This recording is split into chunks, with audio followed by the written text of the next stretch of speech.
Ada seorang yogis ahli yoga mengajak seorang pendeta bersekongkol akan memperdaya Abu Nawas. Setelah mereka mencapai kata sepakat, mereka berangkat menemui Abu Nawas di kediamannya. Ketika mereka datang, Abu Nawas sedang melakukan sholat duha.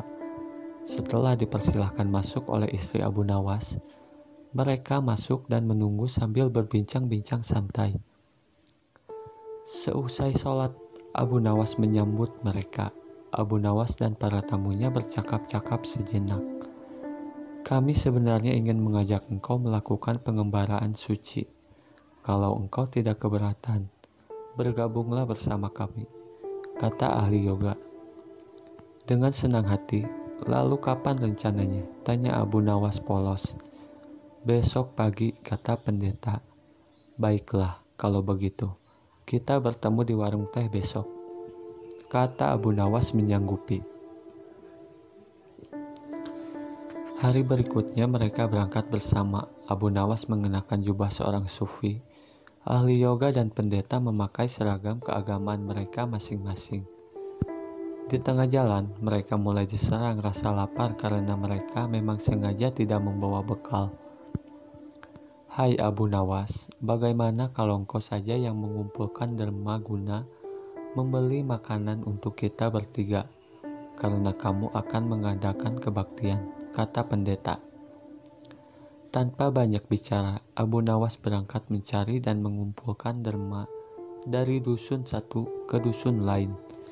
Setelah derma terkumpul, Abu Nawas membeli makanan yang cukup untuk 3 orang. Abu Nawas kembali ke pendeta dan ahli yoga dengan membawa makanan. Karena sudah tak sanggup menahan rasa lapar, Abu Nawas berkata kepada mereka, segera kita bagi makanan ini sekarang juga, kata Abu Nawas. Jangan sekarang, kami sedang berpuasa, kata ahli yoga. Tetapi aku hanya menginginkan bagianku saja, sedangkan bagian kalian terserah pada kalian, kata Abu Nawas menawarkan jalan keluar. Aku tidak setuju. Kita harus seiring seirama dalam berbuat apapun, kata pendeta. Betul, aku pun tidak setuju karena waktu makanku besok pagi. Besok pagi aku baru akan berbuka, kata ahli yoga. Bukankah aku yang engkau jadikan alat pencari derma, dan derma itu sekarang telah kutukar dengan makanan ini. Sekarang kalian tidak mengizinkan aku mengambil bagian sendiri. Itu tidak masuk akal, kata Abu Nawas memulai merasa jengkel. Namun, begitu pendeta dan ahli yoga tetap bersikeras tidak mengizinkan, Abu Nawas mengambil bagian yang menjadi haknya. Abu Nawas penasaran. Ia mencoba sekali lagi meyakinkan kawan-kawannya agar mengizinkan ia memakan bagiannya. Tetapi mereka tetap saja menolak. Abu Nawas benar-benar merasa jengkel dan marah.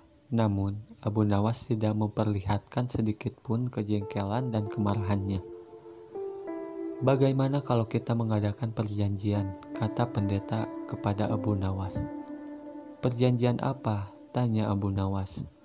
Kita adakan lomba, barang siapa di antara kita bermimpi paling indah, maka ia akan mendapat bagian yang terbanyak, yang kedua lebih sedikit, dan yang terburuk akan mendapat paling sedikit. Pendeta itu menjelaskan. Abu Nawas setuju, ia tidak memberi komentar apa-apa. Malam semakin larut, embun mulai turun ke bumi. Pendeta dan ahli yoga mengantuk dan tidur. Abu Nawas tidak bisa tidur. Ia hanya berpura-pura tidur. Setelah merasa yakin kawan-kawannya sudah terlelap, Abu Nawas menghampiri makanan itu. Tanpa berpikir 2 kali, Abu Nawas memakan habis makanan itu, hingga tidak tersisa sedikit pun. Setelah merasa kekenyangan, Abu Nawas baru bisa tidur. Keesokan hari, mereka bangun hampir bersamaan. Ahli yoga dengan wajah berseri-seri mulai bercerita.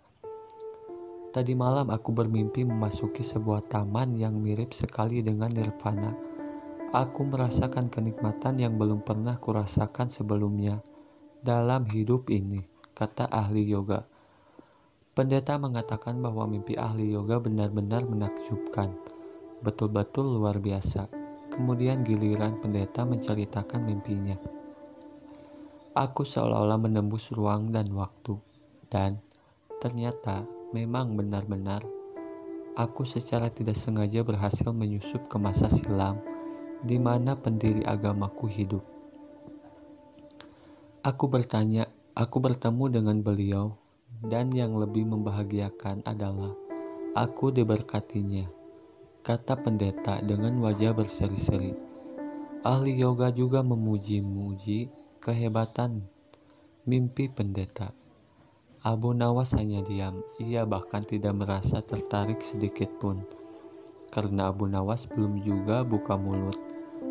Pendeta dan ahli yoga mulai tidak sabar untuk tidak menanyakan mimpi Abu Nawas.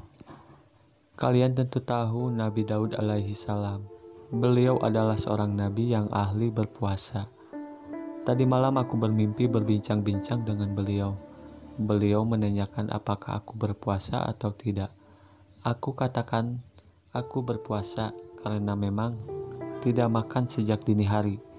Kemudian beliau menyuruhku segera berbuka karena hari sudah malam. Tentu saja aku tidak benar-benar mengabaikan perintah beliau. Aku segera bangun dan tidur, dan langsung menghabiskan makanan itu, kata Abu Nawas tanpa perasaan bersalah sedikit pun.